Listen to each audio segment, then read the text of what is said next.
Gostaria de convidar os irmãos a abrir a Bíblia em João capítulo 15. João capítulo 15, estaremos lendo os versos de 1 a 8.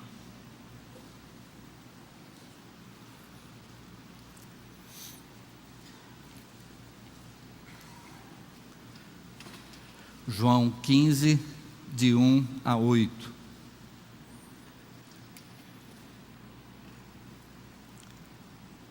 Encontramos aí o Senhor Jesus falando aos seus discípulos, e assim ele diz: Eu sou a videira verdadeira e meu Pai é o agricultor. Todo ramo que estando em mim não der fruto, ele o corta, e todo o que dá fruto limpa, para que produza mais fruto ainda. Vós já estáis limpos pela palavra que vos tenho falado. Permanecei em mim e eu permanecerei em vós. Como não pode o ramo produzir fruto de si mesmo se não permanecer na videira, assim nem vós o podeis dar se não permanecerdes em mim. Eu sou a videira, vós os ramos. Quem permanece em mim e eu nele, esse dá muito fruto, porque sem mim nada podeis fazer. Se alguém não permanecer em mim, será lançado fora, à semelhança do ramo, e secará, e o apanham, lançam no fogo e o queimam. Se permanecerdes em mim, e as minhas palavras permanecerem em vós, pedireis o que quiserdes, e vos será feito. Nisto é glorificado meu Pai, em que deis muito fruto, e assim vos tornareis meus discípulos. Vamos orar? Senhor Deus, louvamos o Teu nome, agradecemos, Pai, pela Tua presença na vida de cada um de nós, agradecemos pela Tua palavra que fala ao nosso coração, e pedimos que o Teu Espírito dirija mente e coração de cada um de nós, que possamos entender e aplicar aquilo que Tu tens como recado para cada um de nós nesta manhã. Fala o nosso coração conforme a Tua vontade, é o que suplicamos em nome de Jesus. Amém. Amém.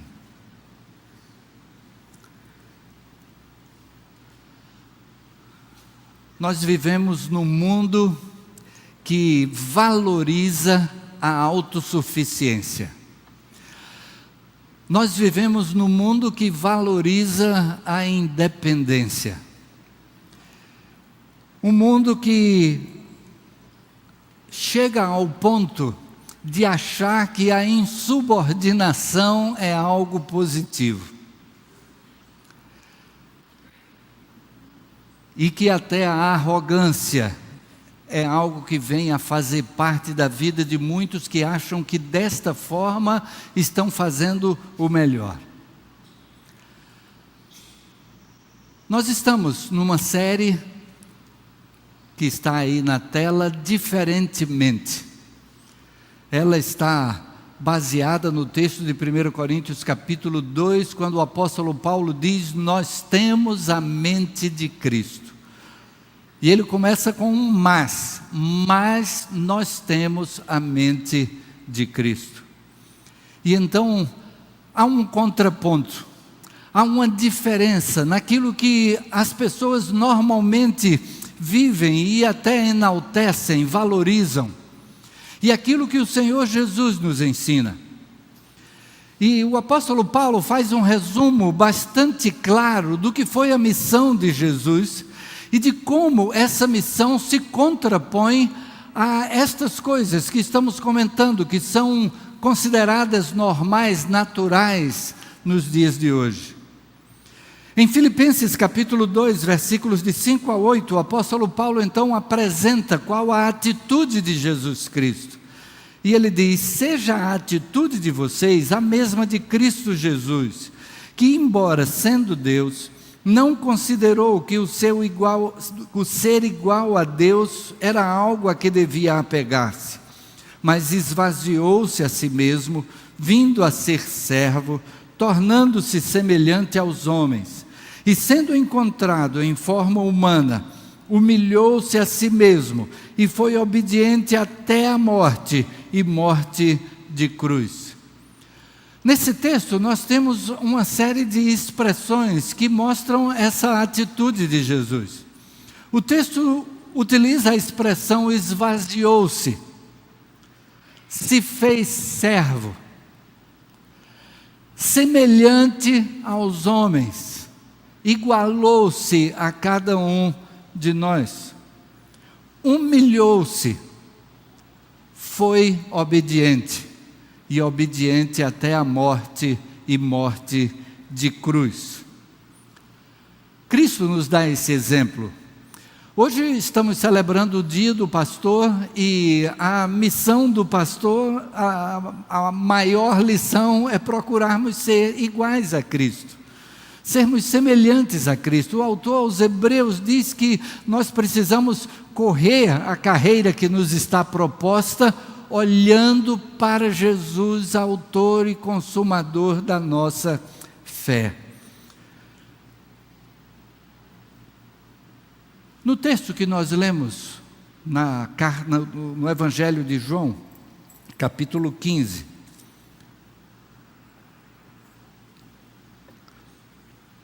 nós temos a figura usada por Jesus, a figura de uma videira.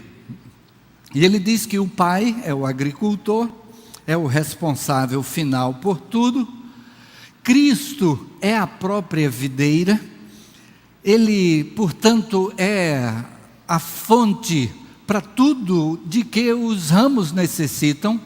Os ramos se alimentam da videira, os fluidos que saem da videira e suprem os ramos é que vão trazer os resultados esperados de crescimento, de frutificação.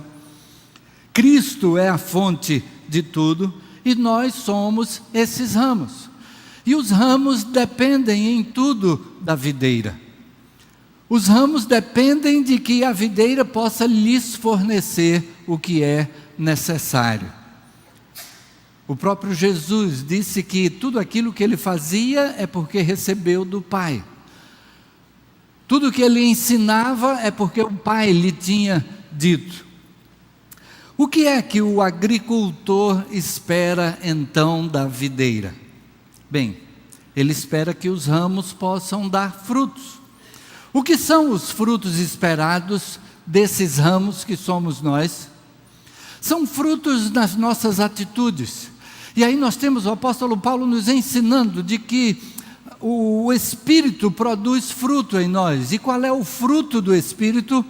Amor, alegria, paz, longanimidade, benignidade, bondade, fidelidade, mansidão, domínio próprio. E a gente olha para essas coisas e chega à conclusão daquilo que o apóstolo Paulo acrescenta logo após citar esta relação de partes desse fruto. E vale a pena destacar que são partes do fruto. O fruto é inteiro. Todos nós, como servos de Deus, como ramos dessa videira, devemos produzir este fruto, que tem as suas características, essas 9 características que foram relacionadas. Às vezes a gente pensa no fruto do Espírito como se fossem os frutos do Espírito, como se fossem os dons, que alguém pode dizer, eu tenho tal dom, mas não tenho qual dom. E então que a gente foque naquele que é o nosso dom e o desenvolva e está certo em relação aos dons. Mas o fruto do Espírito, ele é inteiro. E então, alguém não pode dizer, eu tenho alegria, então não preciso ter longanimidade. Todos precisamos desenvolver como fruto do Espírito, amor, alegria, paz, longanimidade, benignidade, bondade, fidelidade, mansidão, domínio próprio. Caso contrário, alguém poderia dizer, eu não preciso ter fidelidade, eu não preciso ter domínio próprio. Mas todo o fruto é desenvolvido em nós pelo Espírito. O que é então que o agricultor espera dos ramos? Espera que deem fruto. Ao mesmo tempo, recebemos uma incumbência do Senhor Jesus, a incumbência de compartilhar a mensagem do Evangelho. E então, à medida daquilo que nós lemos em Filipenses a respeito do Senhor Jesus, e o texto lá de Filipenses termina dizendo que ele foi obediente até a morte e morte de cruz. Parte do fruto que é esperado de nós é o compartilhar da mensagem que recebemos. É poder levar a outros aquilo que encontramos em Jesus Cristo. Desta maneira, estaremos produzindo aquilo que o agricultor espera de nós. Agora, o texto diz que o agricultor, com este propósito de que venhamos a produzir fruto, que os ramos possam produzir o fruto esperado, o texto diz que ele corta o ramo que não dá fruto. E se a gente pensar no agricultor que assim o faz, é porque ele entende que aquele ramo, ele de alguma forma já não está se alimentando da videira, já não está recebendo aquilo que é necessário para o seu próprio desenvolvimento, e aquele ramo então ali, ele não está produzindo nada. Se ele não está produzindo nada, é porque ele não está fazendo parte integral da videira, e pode estar atrapalhando o desenvolvimento dos demais. Ele recebe algum fluido ali da videira, mas não é o suficiente para que ele produza, e ao mesmo tempo os demais ramos deixam de receber, aqueles que produzem fruto deixam de receber essa parte que ele está absorvendo. E então ele diz que o agricultor vai e corta porque ele já não está fazendo parte da videira. E aí a gente se pergunta, como está a nossa produção de fruto? Como está a nossa vida de espelho, aquilo que é o propósito de Deus para nós? Como têm sido as nossas atitudes? Mas o texto também diz que ele vai e limpa o ramo que dá fruto, para que dê mais fruto. É aquilo que em casa muita gente faz, né? Tem a sua planta e aquela folhinha que está seca, a gente vai tirando e vai limpando então daquilo que não está funcionando, e a planta então tem nova energia e brota e cresce, se desenvolve. A nossa vida também precisa desta limpeza. A nossa vida precisa que estejamos atentos ao Senhor, quando Ele coloca na nossa mente algo, quando a Sua palavra nos fala de algo que precisa ser mudado, de algo que precisa ser regenerado, de algo que precisa ser transformado à imagem daquele que nos criou. O apóstolo Paulo, escrevendo aos Colossenses, vai dizer isso, que nós vivemos uma renovação constante.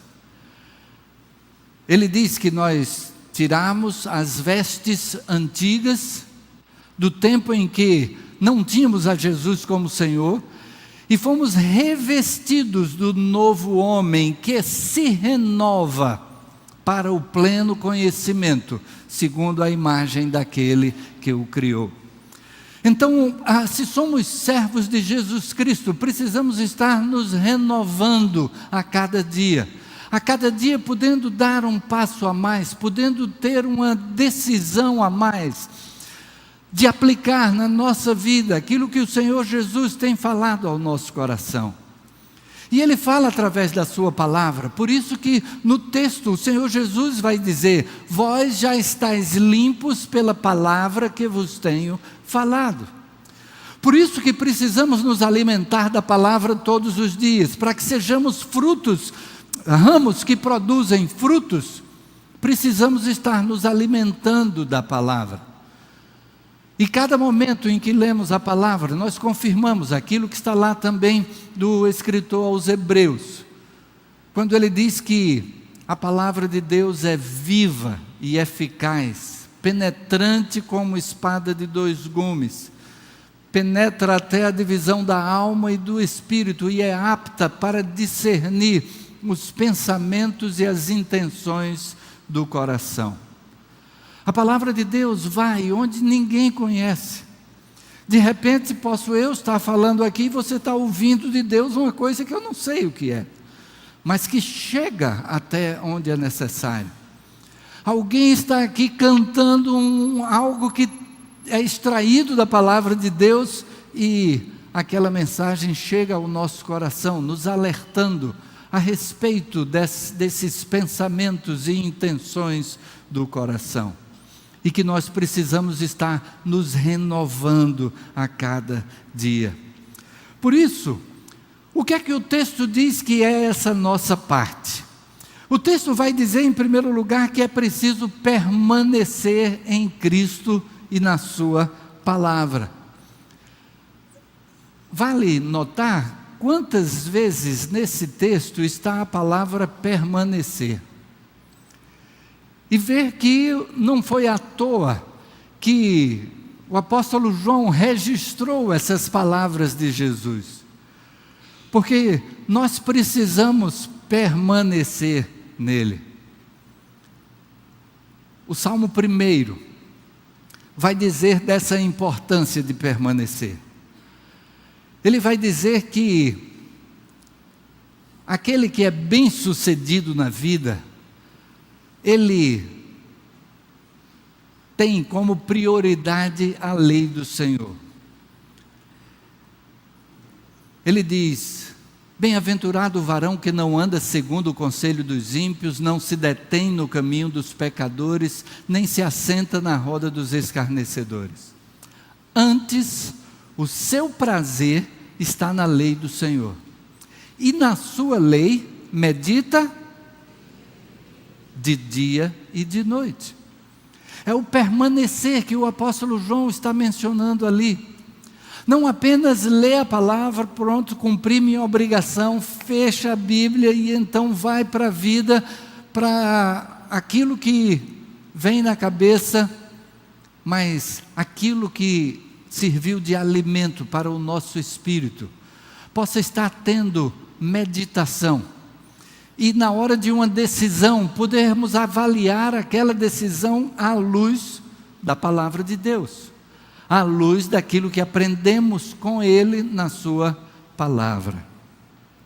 Primeira coisa, então, que Ele apresenta é que precisamos permanecer em Cristo, na palavra, na oração, em comunhão com Ele. E aí, é interessante também uma outra palavra que é repetida nesse texto. Condicional se. Se permanecerdes. Se alguém.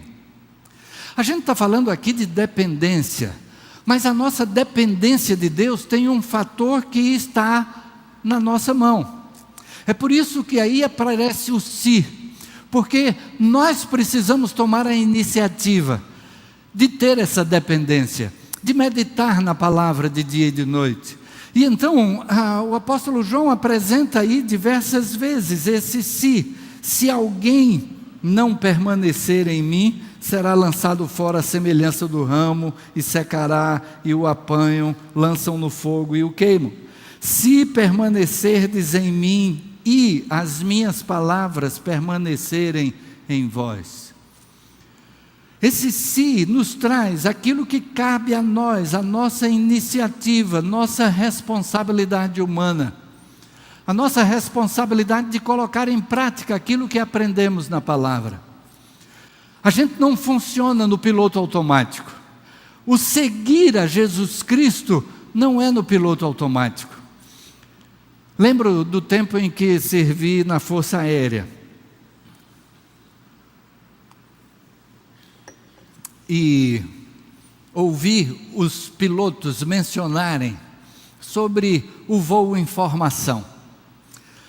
O voo em formação, aquilo quando a gente vê, por exemplo, a esquadrilha da fumaça aí, quando eles passam, né, um tão perto do outro, né, e eles seguem a mesma direção, fazem o mesmo movimento, tudo bem ensaiado. E uma das coisas que chamava a atenção era o fato de que eles diziam que olhar ao redor, e mesmo até para os instrumentos, era secundário. O prioritário era olhar para o avião que estava sendo o líder. Então eles estão aqui e o olho está no outro avião e eles fazem uma triangulação com determinados pontos do avião ali, para que eles permaneçam na mesma posição, mesma distância, e eles vão aqui com a manete de aceleração um pouco mais para frente, um pouco mais para trás, para se manter exatamente ali naquela posição, o manche acompanhando aqui, para que o voo seja idêntico. E aí a gente volta lá para Hebreus. Corramos com perseverança a carreira que nos está proposta, olhando para Jesus. E aí eles vão um atrás do outro.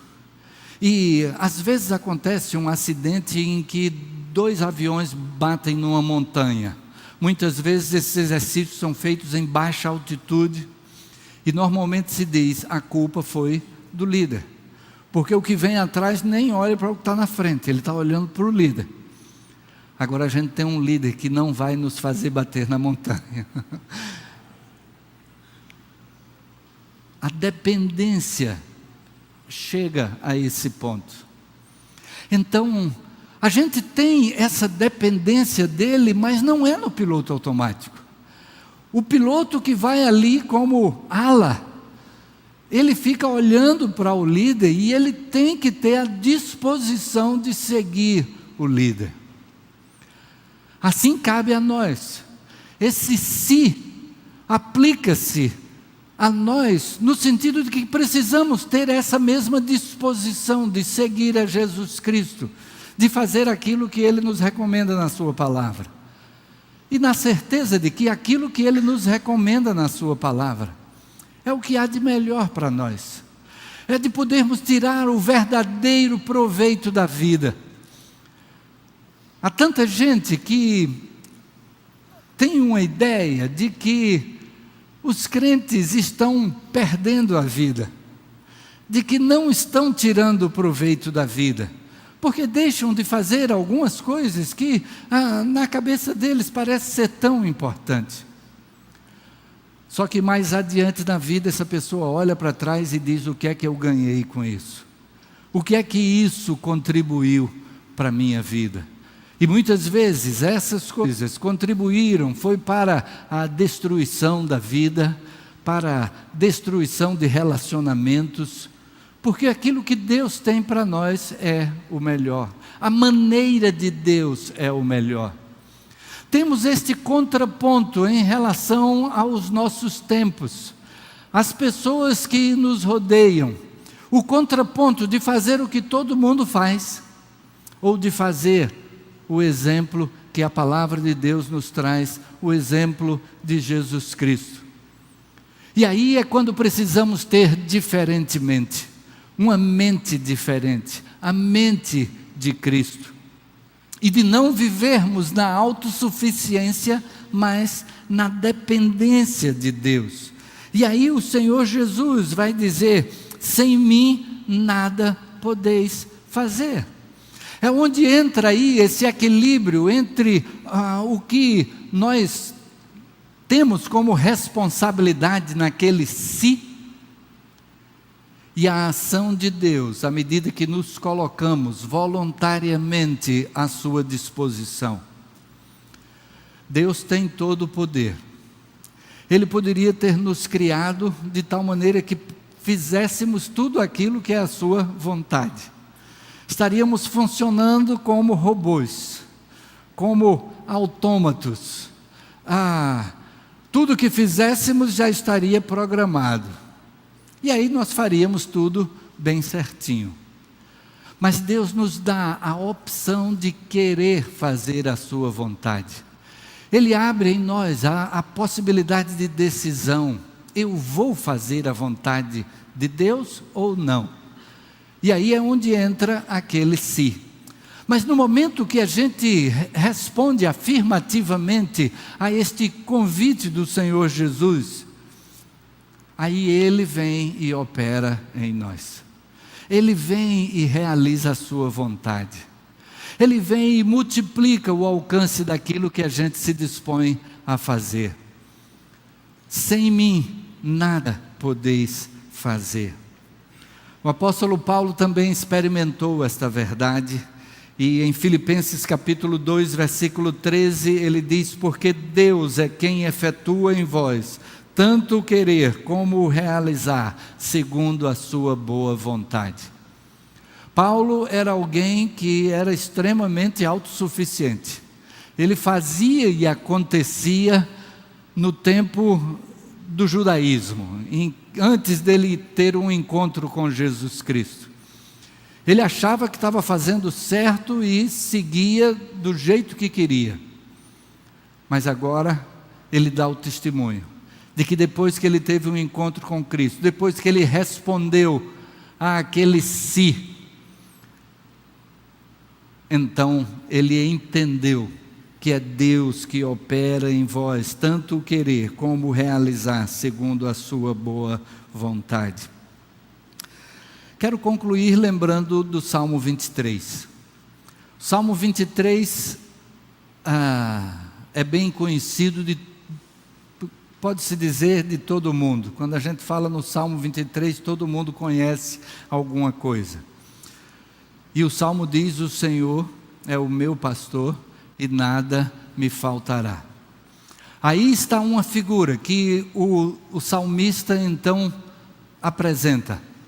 Ele apresenta a figura como Deus sendo um pastor de ovelhas e nós sendo ovelhas desse pastor. Hoje é o dia do pastor, mas eu não estou me referindo aos pastores presentes, senão aquele pastor que também está presente aqui, que é o Senhor Jesus, por meio do seu Espírito. E o texto apresenta que o Senhor é o nosso pastor, nós somos ovelhas. A experiência do salmista com as ovelhas apontava nessa direção. E as ovelhas, elas são um tipo de animal que é dependente, indefeso, frágil e que depende do pastoreio. Depende que o pastor vá à frente. Ela não sabe nem para onde ir. Se surge algum perigo, se ela sente algum perigo, ela corre para qualquer lado. Não importa se é o lado mais perigoso ou menos. Ela precisa do pastor que esteja cuidando dela. E ela vive então na dependência do seu pastor. Nós vivemos na dependência do Senhor Jesus Cristo. Voluntariamente, a diferença é essa, é que voluntariamente nos colocamos nessa posição. A ovelha assim o faz por instinto, pela maneira como foi criada. Deus nos dá a oportunidade de escolha, de colocarmos-nos diante dele em dependência voluntariamente. E aí o texto diz: se vós estiverdes em mim e as minhas palavras estiverem em vós, se vós permanecerdes em mim e as minhas palavras permanecerem em vós, pedireis o que quiserdes e vos será feito. Não é uma moeda de troca, faça tudo que Deus quer, que aí Deus vai fazer tudo que você quer. É que quando temos esse envolvimento, essa intimidade com Deus a esse ponto, até aquilo que a gente pede vai estar alinhado com o que é o propósito de Deus. Se a gente vai pedir alguma coisa que não esteja, o nosso espírito reconhece logo: poxa, por que é que eu estou pedindo isso aqui? Para que é que eu preciso disso? E aí a gente pede a Deus realmente aquilo que é importante para a nossa vida. Nesta série de mensagens de diferentemente, e ao mesmo tempo, no dia do pastor, os pastores que estivemos aqui em cima, Precisamos ser instrumentos de Deus para que tanto nós como todo o rebanho possa estar se colocando na dependência de Deus. E os pastores não realizam o seu ministério se não estiverem também na dependência de Deus. Que o nosso coração esteja pronto para entregarmos a nossa vontade ao Senhor, reconhecendo que a vontade dEle é que é importante para cada um de nós. Amém. Que Deus nos abençoe.